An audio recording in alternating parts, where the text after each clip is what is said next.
Manjeri medical കോളേജിലെ നവീകരിച്ച അമ്മത്തൊട്ടിൽ ബാലാവകാശ സംരക്ഷണ commission chairperson advocate K V. Manoj Kumar ഉദ്ഘാടനം ചെയ്തു. വനിതാ ശിശു വികസന വകുപ്പ്, ശിശുക്ഷേമ സമിതി, ജില്ലാ ചൈൽഡ് വെൽഫെയർ കമ്മിറ്റി എന്നിവയുടെ സഹകരണത്തോടെ പാറമൽ കുടുംബ കൂട്ടായ്മയാണ് അമ്മത്തൊട്ടിൽ നവീകരിച്ചത്. കുട്ടികളുടെ ഏറ്റവും പ്രധാന അവകാശം അതിജീവനമാണെന്നും അത് നിഷേധിക്കാൻ നമുക്കാവില്ലെന്നും കുട്ടികൾ കുടുംബാന്തരീക്ഷത്തിൽ വളരണമെന്നും അവരുടെ സംരക്ഷണത്തിനാണ് ശിശുക്ഷേമ സമിതികൾ നിലകൊള്ളുന്നത് എന്നും ഉദ്ഘാടന പ്രസംഗത്തിൽ ബാലാവകാശ സംരക്ഷണ കമ്മീഷൻ ചെയർപേഴ്സൺ പറഞ്ഞു. ഉപേക്ഷിക്കപ്പെടുന്ന ശിശുക്കളെ സംരക്ഷിക്കാനും അവരെ വളർത്തിയെടുക്കുന്നതിനുമായി സർക്കാരിന്റെ നേതൃത്വത്തിൽ സംസ്ഥാന ശിശുക്ഷേമ സമിതിയുടെ സാമൂഹ്യ പ്രതിബദ്ധതയുള്ള പദ്ധതിയാണ് അമ്മത്തൊട്ടിൽ. ഇന്നുവരെ 1050 കുട്ടികളെയാണ് സംസ്ഥാനത്തെ അമ്മത്തൊട്ടിലിൽ ലഭിച്ചത്. MLA UA ലത്തീഫ് അധ്യക്ഷനായി. സംസ്ഥാന ശിശുക്ഷേമ സമിതി ജനറൽ സെക്രട്ടറി അരുൺ ഗോപി, ജില്ലാ child welfare committee chairperson Suresh, child welfare committee മെമ്പർമാരായ P. ജാബിർ, C. ഹേമലത, ശ്രീജ പുളിക്കൽ, ജില്ലാ child protection officer Shajida Attusseri, Paramal കുടുംബ കൂട്ടായ്മ അംഗം ഹമീദ് പാറമൽ, മഞ്ചേരി ജനറൽ ആശുപത്രി സൂപ്രണ്ട് ഡോക്ടർ പ്രഭുദാസ്, ജില്ലാ ശിശുക്ഷേമ സമിതി സെക്രട്ടറി P. സതീശൻ എന്നിവർ പങ്കെടുത്തു.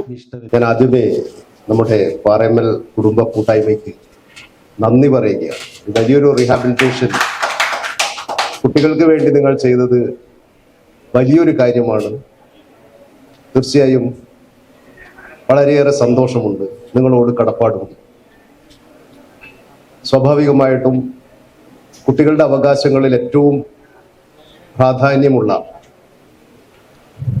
അവരുടെ അതിജീവനം എന്ന അവകാശം, കുട്ടികളുടെ സംരക്ഷണവും അതിജീവനവും ഒക്കെ കുട്ടികളുടെ അവകാശങ്ങളാണ്. ആ അവകാശങ്ങളിൽ ഏറ്റവും പ്രധാനപ്പെട്ടത് അതിജീവനമാണ്. ആ കുട്ടികൾക്ക് ജീവിക്കാനുള്ള അവകാശമുണ്ട് എന്ന് നമ്മുടെ ഭരണഘടനയടക്കം കുട്ടികൾക്ക് ഏതു മനുഷ്യനും ജീവിക്കാനുള്ള അവകാശം, റൈറ്റ് ടു ലൈഫ് ആർട്ടിക്കിൾ 20. അത് പ്രകാരം മനുഷ്യ ജീവനായിട്ട് പിറന്നു വീഴുന്ന ഒരു കുട്ടിക്ക് അതിജീവിക്കാനുള്ള അവകാശം കൂടിയും ആ കുട്ടിയെ നമ്മുടെ സമൂഹത്തിൽ പലപ്പോഴും കാണുന്നുണ്ട്. കുട്ടികളെ ഉപേക്ഷിക്കുന്നത് പല രീതിയിൽ.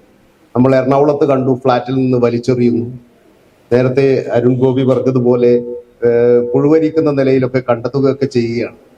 ആ കുട്ടിക്ക് ജീവിക്കാനുള്ള അവകാശമുണ്ട്. ഈ ചാനൽ മഞ്ചേരി.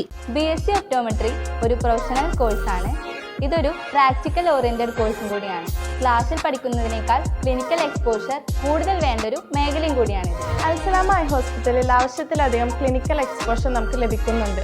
അതുകൊണ്ട് തന്നെ വേഗത്തിൽ പഠിക്കാൻ പറ്റുന്നു, എല്ലാം മനസ്സിലാക്കാനും പറ്റുന്നു. We are very happy to be the part of Al Salama Optometry College.